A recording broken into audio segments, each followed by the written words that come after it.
यदि पत्नी किसी अन्य पुरुष से संतान प्राप्त कर ले तो उस संतान पर किसका अधिकार रहेगा?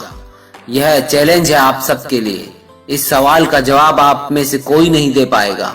कहानी देखकर जरूर बताएं सवाल का जवाब अगर है दम तो शुरू करते हैं कहानी। एक गांव था, उसमें एक गरीब आदमी रहता था। उसकी शादी हो गई, दोनों आराम से रहने लगे।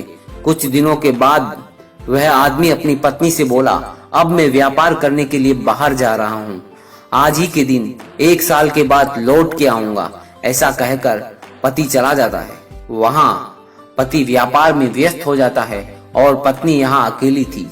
पत्नी रोज सुबह नहा धोकर पैदल ही सब्जी खरीदने के लिए जाती थी। उसी बाजार में एक धनवान पुरुष रोज कार से सब्जी लेने के लिए आता था। वह रोज इस महिला को आते हुए देखता था। एक दिन वह पुरुष उस महिला से बोला, आओ मैं आपको घर तक छोड़ दूंगा। तब महिला ने कहा, मैं अकेली चली जाऊंगी।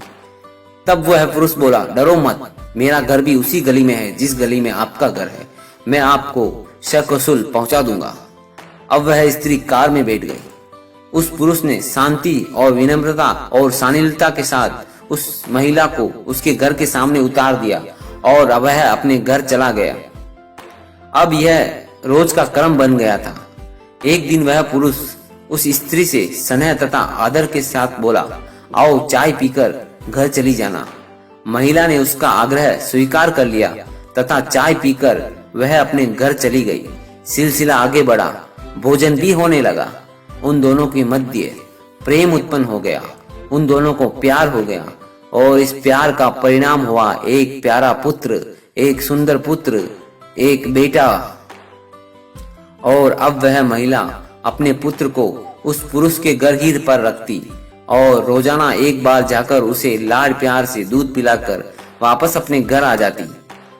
इधर 1 साल पूरा हो गया और पति के लौट आने की तारीख आ गई और पति आ गया। अब पत्नी का ध्यान पुत्र में होने के कारण वह पति की बातों पर ध्यान नहीं दे पा रही थी। उसे अशांत और उदास देखकर पति ने पत्नी से पूछा, सच सच बताओ, बात क्या है? तुम बहुत उदास रहती हो आजकल।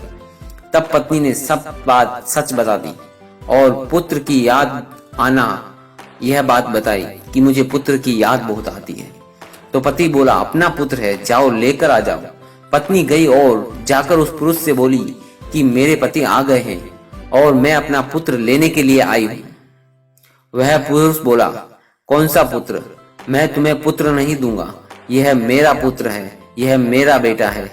अब स्त्री और उसका पति दोनों पुत्र मांग रहे हैं तथा पुरुष पुत्र को अपने पास रखना चाहता है। वो उस महिला को अपना बेटा नहीं देना चाहता।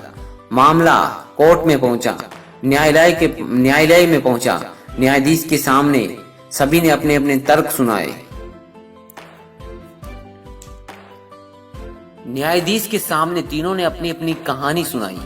तीनों ने अपनी बात कहानी के माध्यम से रखी। कहानी में बहुत मजा आएगा दोस्तों, इसलिए कहानी को पूरी सुनना। तो न्यायाधीश के सामने पति ने क्या कहा सुने। जब मेरी शादी हुई तो मेरे पास 5 एकड़ जमीन थी। मैं व्यापार करने के लिए परदेश गया तथा यह कहकर गया कि जब बोनी का समय आएगा तब मैं वापस आ जाऊंगा। लेकिन किसी कारणवश अगर मैं नहीं आ पाऊं तो खेत किसी और से बोवा लेना। बरसात शुरू हो गई और मैं नहीं आ पाया तो मेरी पत्नी ने मेरा खेत किसी दूसरे से बोवा लिया। अब बोने वाला व्यक्ति कहता है कि फसल मेरी है, लेकिन फसल उसकी कैसे हो सकती है? फसल तो खेत मालिक की रहेगी ना। बुआई करने वाला व्यक्ति चाहे तो कुछ मजदूरी ले ले, कुछ पगार ले ले या कुछ और ले ले, परंतु फसल पर अधिकार तो सिर्फ खेत मालिक का ही रहेगा। इसके बाद उस पुरुष ने क्या कहा सुनिए। पुरुष ने कहा, मैं एक रोज सैर करने के लिए सड़क पर गया और मुझे वहां पर एक खाली डिब्बी पड़ी मिली। मैंने इधर उधर देखा और मुझे कोई डिब्बी का मालिक दिखाई नहीं दिया। डिब्बी बहुत सुंदर थी। मैंने डिब्बी उठा ली और अपनी जेब से एक हीरा निकालकर उस डिब्बी के अंदर रख दिया। दूसरे दिन मुझे एक आदमी मिला। वह कहने लगा कि यह डिब्बी तो मेरी है।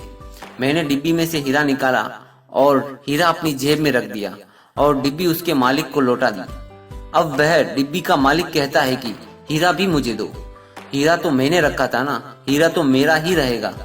डिब्बी उसकी है तो मैं उसको वापस देने के लिए तैयार हूँ। पत्नी ने कहा, जब मेरी शादी हुई तो मेरे पिताजी ने मुझे एक भैंस दी। भैंस दूध देती थी। एक दिन मेरे पास जामन नहीं था। दूध को जमाकर दही बनाकर घी निकालने के लिए उसमें थोड़ा सा दही डालना पड़ता है, उसे हम जामन कहते हैं। वो मेरे पास नहीं था तो मैं एक पड़ोसी से मांगकर जामन ले लिया तथा दूध जमा लिया। फिर मैंने उस दही की देखभाल की तथा उसमें से घी निकाला। अब वह जामन देने वाला पड़ोसी कहता है कि घी मेरा है। घी तो उसका ही रहेगा ना जिसका दूध है। जरा सा जामन दे देने से घी उसका कैसे हो सकता है? वह चाहे तो जामन के पैसे ले ले। तीनों की बातें सुनकर, तीनों के किस्से सुनकर न्यायाधीश ने महोदय ने संन्यास ले लिया, क्योंकि न्यायाधीश के पास इस सवाल का जवाब नहीं था। अब आप लोग बताइए कि पुत्र किसे मिलना चाहिए, और किसी के पास जवाब है तो कमेंट बॉक्स में जरूर लिखें। धन्यवाद दोस्तों। 100% गारंटी है मेरी, किसी के पास इसका जवाब नहीं होगा। धन्यवाद दोस्तों, मिलते हैं अगली शानदार कहानी में। Bye bye.